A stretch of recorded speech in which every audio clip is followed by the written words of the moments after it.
palace tried to bury it, but the DNA doesn't lie.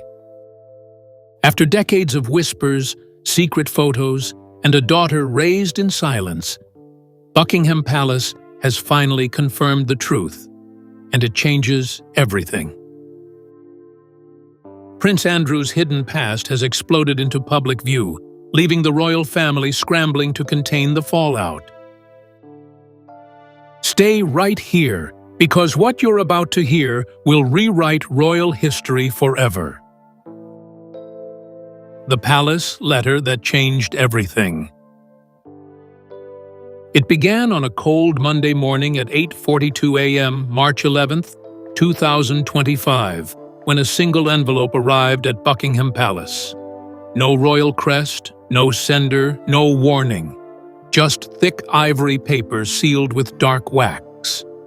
The mail clerk, unaware of its weight, passed it to the private secretary's office for inspection. When the envelope was opened, silence filled the corridor. Inside were three things: a faded photograph, a lock of light brown hair, and a note written in black ink. "You know who I am.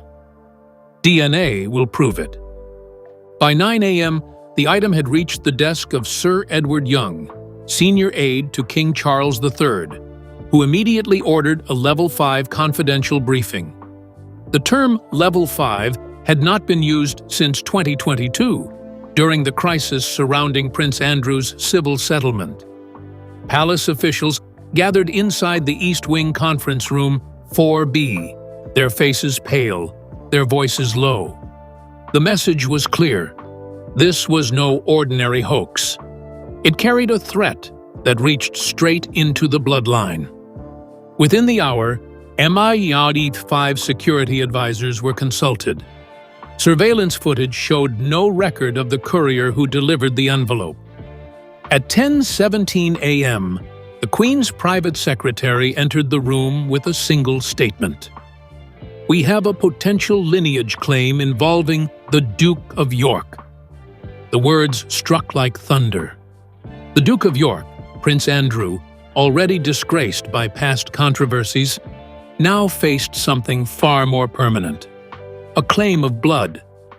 By midday, the document was locked inside the Royal Archive vault. Case number A-14-DN-25. Only 5 people had access codes. Outside, tourists snapped photos, unaware the monarchy was seconds from its most dangerous revelation in decades. Inside, silence turned to strategy. Should they destroy the evidence? Should they trace the sender? Or admit the possibility that a secret descendant of the crown existed somewhere beyond those iron gates? For 36 hours, that envelope sat beneath reinforced glass in a vault 20 feet below Buckingham Palace. Phones stayed silent, meetings cancelled, staff dismissed early. But truth doesn't sleep. Whispers spread among courtiers, hinting that this wasn't a simple blackmail attempt, but the resurfacing of an old love affair long buried in royal history. The Queen's advisors soon discovered that the clues pointed toward a time and place forgotten by most. The early 1980s, when a young naval officer named Prince Andrew sailed through Gibraltar. A forgotten love from the shadows of Gibraltar. In the summer of 1981, Prince Andrew, then 21 years old, served aboard the HMS Invincible. The Royal Navy stationed him near Gibraltar, a sun-bleached harbor filled with sailors and stories. Locals remember the prince visiting a small seaside cafe called La Marina Blanca. It was there that fate intervened. The owner's daughter, a 23-year-old woman named Isabelle Moreau, worked long shifts pouring coffee and writing notes of encouragement to homesick crewmen. One afternoon, July 14, 1981, she returned a forgotten notebook to Andrew, and destiny began to write its own chapter. Witnesses recalled how Andrew appeared transformed in Isabel's presence, laughing freely, unguarded, freed from palace formality. Shipmates later told reporters that for the first time, the prince seemed alive. Their romance unfolded in secret. Evening strolls along Catalan Bay, whispered talks under the moon, and letters sealed with naval crests. For 6 months, from August 1981 to February 1982, their affection grew, until duty called. The Falklands tensions loomed, and Andrew was reassigned to Portsmouth. They exchanged a final letter in March 1982, promising reunion. But when war erupted weeks later, correspondence stopped. Isabel moved to Nice, France, carrying a heart full of silence, and one secret that would soon define royal scandal. Friends said she withdrew from public life, working as a translator while raising a child with blue eyes, eerily like a prince she could never name. Decades later, her story resurfaced when journalists traced service logs from HMS Invincible and uncovered Andrew's unreported weekend absences. It seemed trivial at first, just another rumor from a restless era. But combined with the mysterious letter received in 2025, the puzzle pieces fit too well to ignore. What began as young love under Mediterranean light was about to explode under royal chandeliers. By April 2025, investigators privately confirmed what many suspected. The woman named Isabel Moreau had indeed given birth in Nice on December 19, 1982. The child, a daughter, was registered under the surname Delacroix. No father listed. The record matched timelines from Andrew's naval service. Inside the palace, panic turned to grim acceptance. If Isabel's child had royal DNA, silence was no longer protection. It was complicity. All that remained was to find the daughter and test the truth the crown feared most. A secret daughter raised in silence. Her name was Charlotte Delacroix, born 12:07 a.m., December 19, 1982, in a modest maternity ward in Nice. Raised by her mother, Isabel, she lived a quiet life. School, friends, small seaside jobs. For 42 years, she never once imagined her story was linked to the royal family. Isabel told her father had been a kind man in uniform, nothing more. But when Isabel passed away in 2021, Charlotte found a locked wooden box under the bed. Inside, 4 letters dated 1981 to 1982, signed simply A. Each letter mentioned naval deployments, longing, and a promise to return once the crown allows. There was also a black and white photograph of Prince Andrew in naval dress. Charlotte's curiosity became obsession. By February 2024, she had consulted a French genealogist who advised her to conduct a private DNA comparison through a European laboratory. She sent hair samples, old photographs, and one of her mother's letters. 3 months later, an encrypted email arrived. The results showed a 99.97% match to the House of Windsor's genetic markers. Shocked but determined, Charlotte flew to London in June 2024, renting a small flat near Kensington. She contacted journalists anonymously using the alias CD. Her goal was not fame, but acknowledgement. "I don't want money," she reportedly said. "I just want the truth recorded." Still, whispers reached the palace by August 2024, and the internal investigation began in secret. By the time the second DNA envelope surfaced in March 2025, the palace already knew who she was. Charlotte's existence had the power to upend centuries of royal lineage. Unlike rumors that fade, DNA leaves no room for denial. Inside Buckingham Palace, senior aides weighed the cost of silence versus confession. Outside, the world waited for answers it didn't yet know it needed. And as Charlotte prepared to speak publicly, the Crown's oldest fortress was about to face its most modern enemy: truth written in genetic code. When Charlotte Delacroix boarded a 7:25 a.m. flight from Heathrow to Geneva, carrying copies of her DNA file, she left behind a storm ready to erupt. By the next sunrise, leaks had reached every newsroom in London. Journalists prepared headlines, and legal teams raced to verify authenticity. The once hidden secret was now a ticking clock counting down to exposure. And deep inside Buckingham Palace, advisors realized there was no going back. The DNA proof was undeniable, and the Crown itself was on trial.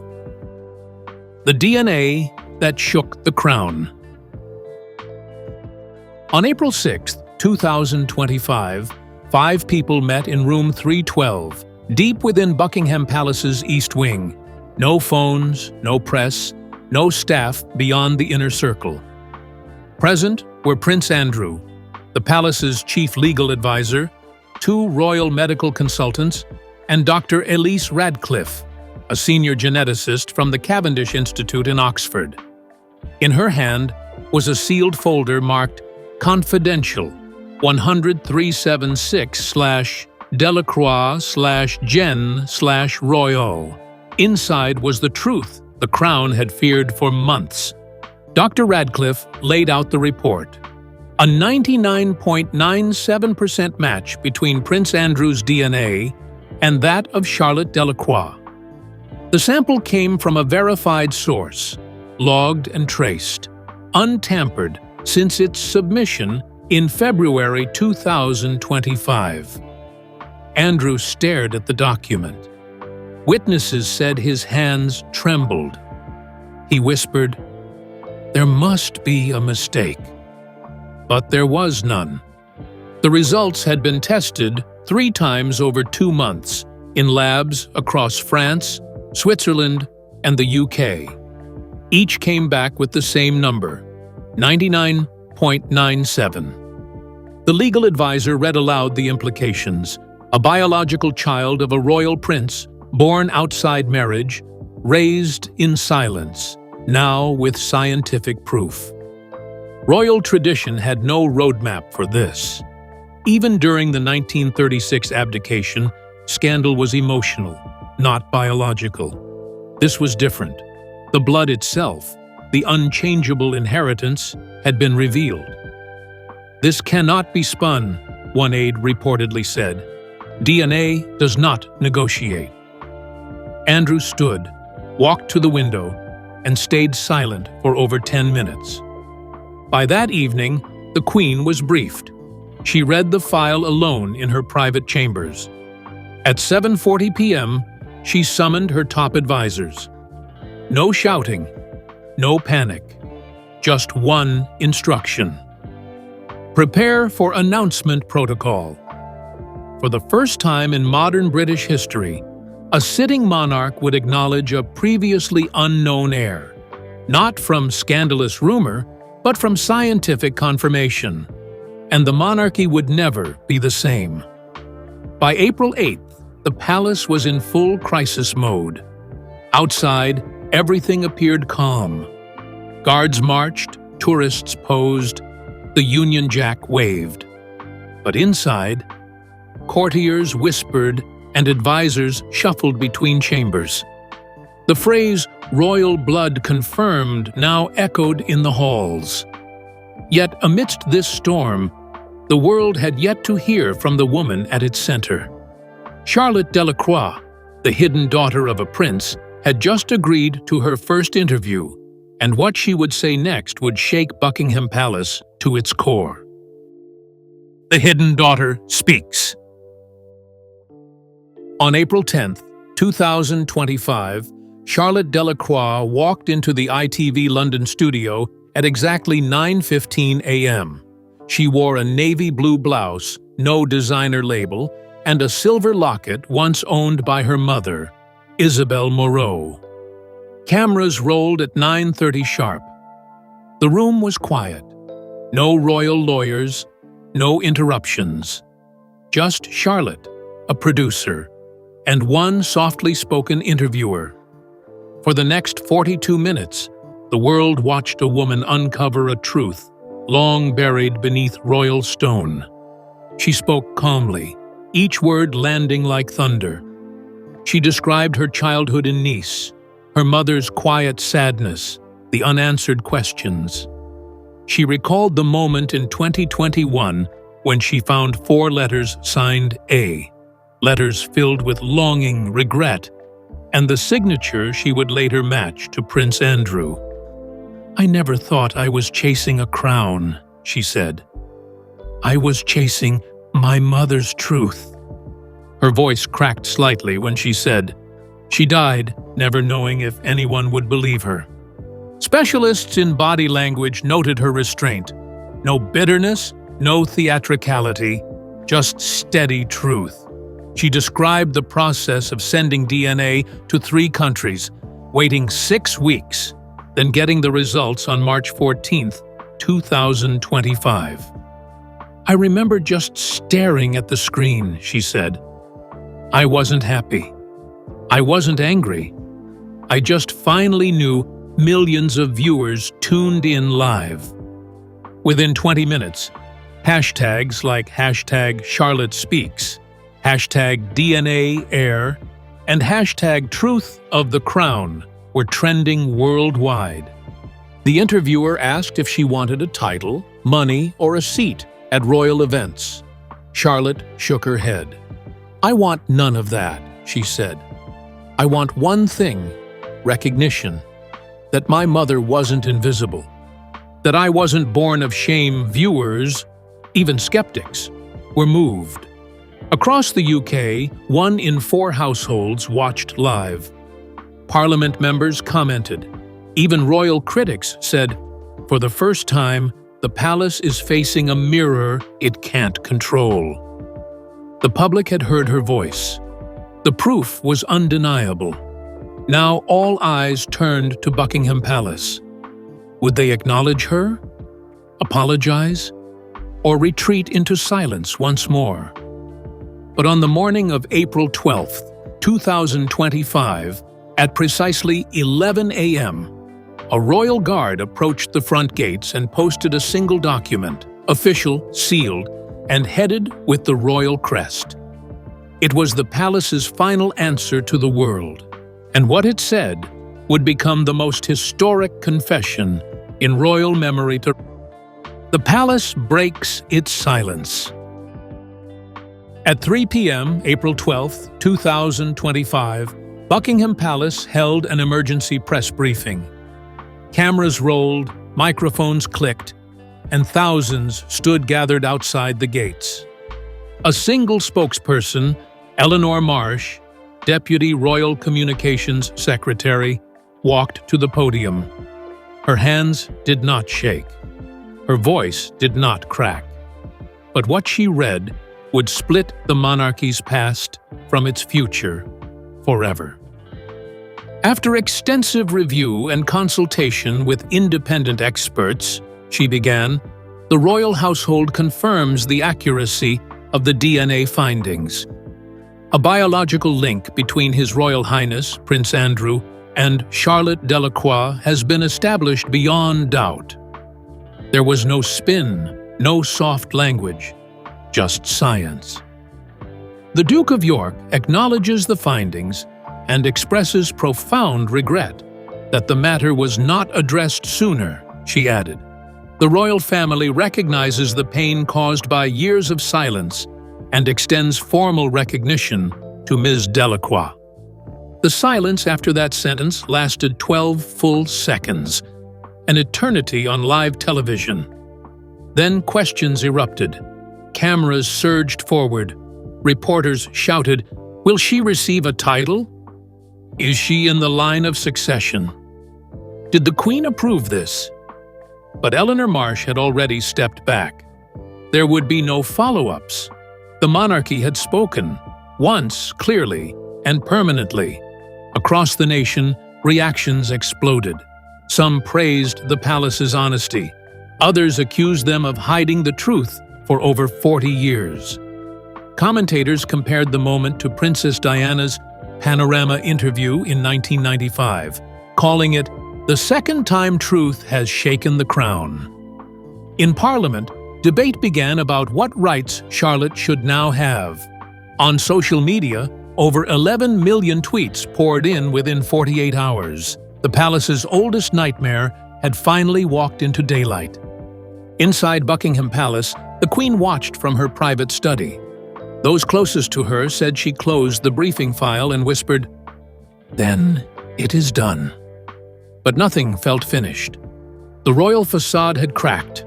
DNA had forced the palace to face a truth no crown could deny.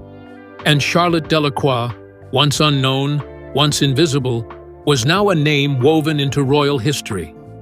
The world had heard the confession. The monarchy had bent, if not broken. But Charlotte's story wasn't over. As she stepped back from the spotlight, the public turned to what came next. The fallout.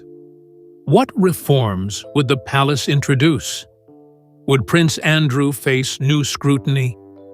And could the royal family ever truly recover from a scandal born in secrecy, proven by science and broadcast to millions?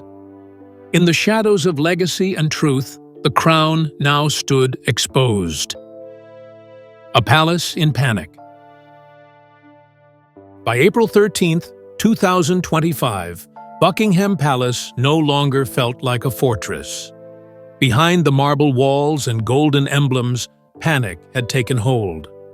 What was once carefully choreographed royal routine now felt fragile, fractured by a truth that could no longer be hidden. Senior aides, who had served since the days of Queen Elizabeth II, walked the corridors with tight lips and worried eyes. The monarchy had faced war, abdication, and betrayal, but never a biological scandal this precise. Inside the East Wing, a war room was established. Over 22 advisors, legal experts, and senior courtiers gathered behind closed doors. On the polished conference table, printouts of the DNA match results, transcripts from Charlotte's interview, social media reaction reports, and potential constitutional implications. Every hour, new updates were brought in, with headlines from BBC, Sky News, and The Times growing bolder. Royal blood confirmed. Hidden daughter of the crown. Prince Andrew's lineage exposed. The Queen's private secretary, Sir Malcolm Reeve, advised a media blackout. No more press conferences, no leaks, no comments. But that plan unraveled quickly. At 9 p.m., a palace security officer leaked that 2 more letters had arrived, one containing a 1979 photo of Prince Andrew holding a baby outside a naval base in Gibraltar. The second had only 7 words. She knew. You all did nothing. The palace was being haunted by its own history. And it wasn't finished yet. Prince Andrew had vanished from view. His wing remained guarded. His staff was reduced to 3. According to one senior courtier, Andrew didn't speak for 48 hours. When asked if he'd deny the child again, he only said, "I did what I was told to forget." His fate now rested not in royal protocol, but in public judgment. And worse, his disgrace threatened to stain everyone who stood beside him. The crown was losing its grip. As the palace scrambled behind locked doors, the public was already making its decision. Trust in the monarchy was slipping. Headlines filled with speculation. Protest signs appeared outside palace gates, and whispers of reform filled the halls of Parliament. But just when it seemed the story might quiet down, Charlotte made a second appearance, not with a microphone or a lawyer, but with a single act that would redefine the narrative forever. A silent gesture that shook even the firmest royal supporters. Flowers at the palace gates. On the morning of April 15, 2025, just before dawn, Charlotte Delacroix appeared alone outside Buckingham Palace. No entourage, no press. She carried a single bouquet of white lilies, her mother's favorite flower. Wrapped in paper was a note written in French: "Pour la vérité, pour maman, pour la paix." For the truth, for mother, for peace. She placed it gently at the gate, turned, and walked away. But a photographer from Reuters, stationed nearby, captured the moment. By 8 a.m., the photo had gone viral. Over 12.7 million views in 4 hours. Talk shows, news broadcasts, and royal historians all replayed it, calling it the quiet moment that silenced the noise. Charlotte's act was not about vengeance. It was grief, closure, and an undeniable request for peace. Even critics of the monarchy paused. What had begun as scandal was shifting. The question was no longer, what did Andrew do? But, what will the crown do next?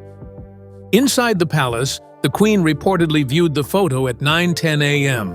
Her response was just 6 words. She carries herself with royal dignity. That same day, Prime Minister Harriet Lorne called a closed session in Parliament to discuss transparency expectations of the royal household. It was the first time since 1997, the death of Princess Diana, that the monarchy faced this level of public examination. Charlotte declined all further interviews. She issued a brief statement through a solicitor in Nice. "My journey ends here. I leave the truth with the people of Britain." Her dignity disarmed even those who doubted her. Tabloids, once skeptical, now wrote of her grace. Royal biographers began drafting updates. And in university classrooms across the UK, students discussed the girl who changed the crown. Without shouting, Charlotte had pierced a wall no scandal ever could. Charlotte had walked away from the spotlight, but the royal family could not. The damage had already been done. Now came the consequences. Parliament demanded reforms. Legal scholars called for bloodline audits. And royal advisors debated one terrifying question. If this truth had been hidden for over 40 years, what else might be buried beneath the crown's golden silence? The monarchy was now facing its greatest reckoning in over a century, and what followed would change its legacy forever. A crown under review. On April 17, 2025, a formal royal summit was convened, the first of its kind since Prince Harry's exit in 2020. Present were King Charles III, Prince William, Princess Catherine, Princess Anne, and key constitutional advisors. The agenda: determining how to recover public trust and protect the monarchy's future. A leaked memo later revealed the meeting lasted 7 hours, stretching from 11 a.m. to 6:05 p.m., and ended in 3 decisions that stunned insiders. First, Prince Andrew was permanently stripped of all remaining privileges, including his title as Duke of York, a title held since 1986. He would retain no public role, no palace access, and no royal income. Second, the royal family would undergo voluntary heritage verification protocols, confirming all current lines of succession through updated documentation and optional DNA matching. Third, the palace would launch the Windsor Integrity Charter, a transparency initiative to publish annual audits of royal finances and court decisions. The public response was cautiously optimistic. Approval ratings for the royal family began to tick upward, from 43% to 61% in 1 week, according to Ipsos UK. Commentators noted that Prince William and Catherine played key roles in pushing for reform. Insiders say William's stance was clear. If we want the crown to endure, it must face the mirror, even when it hurts. Yet tensions remained. Some royal traditionalists, including distant members of the House of Windsor, were reportedly outraged. They believed this move opened the door to Republic sentiment. One former aide claimed, "The mystique is breaking. Once people know too much, they stop believing." But the Queen's decision held firm, truth over tradition. As she said in a rare internal address, "We must be a crown not of silence, but of service." Reforms had begun. Structures were shifting. But the public still had one question. What becomes of Charlotte Delacroix? Would she fade into history as a quiet footnote, or rise as a figure of royal consequence? And as the palace tried to move forward, others began digging deeper into Prince Andrew's long list of controversies, scandals that now seemed less like isolated errors and more like symptoms of a deeply protected culture. The next revelation, many believed, was only a matter of time. Legacy, scandal, and survival. The crown had survived the unthinkable, but not without scars. By April 25, 2025, less than a month after the story broke, Buckingham Palace was still in repair mode.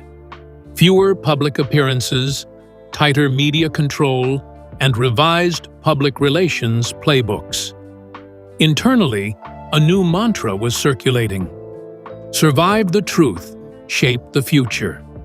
But even as reforms unfolded, the damage Prince Andrew had done could not be scrubbed from the public's memory. Old scandals were resurfacing, from his 2019 BBC interview to questionable financial ties in the 1990s. Parliament began discussing legislation to formally separate personal royal behavior from taxpayer funding. Andrew, now in self-imposed exile in Balmoral, was reportedly reviewing a memoir draft titled The Forgotten Prince. Some insiders feared he would try to spin the narrative. Others warned it could spark a second media firestorm. Meanwhile, Charlotte Delacroix remained silent. She had declined all book offers, turned down millions from television deals, and disappeared from public view. Her only visible move came on May 1st, 2025, when she filed a private request to have her mother's name added to the official Royal Archives birth record addendum, a quiet legal step that, once accepted, would seal her place in historical record.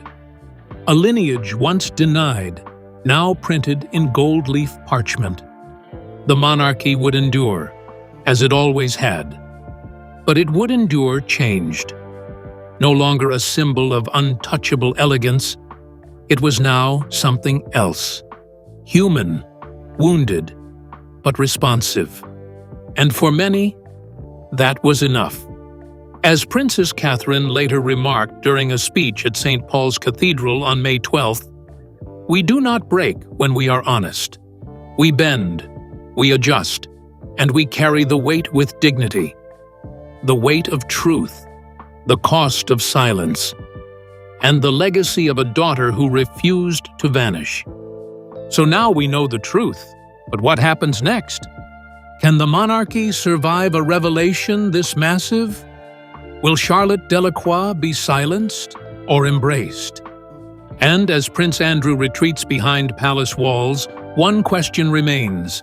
What other secrets are hiding in the royal bloodline?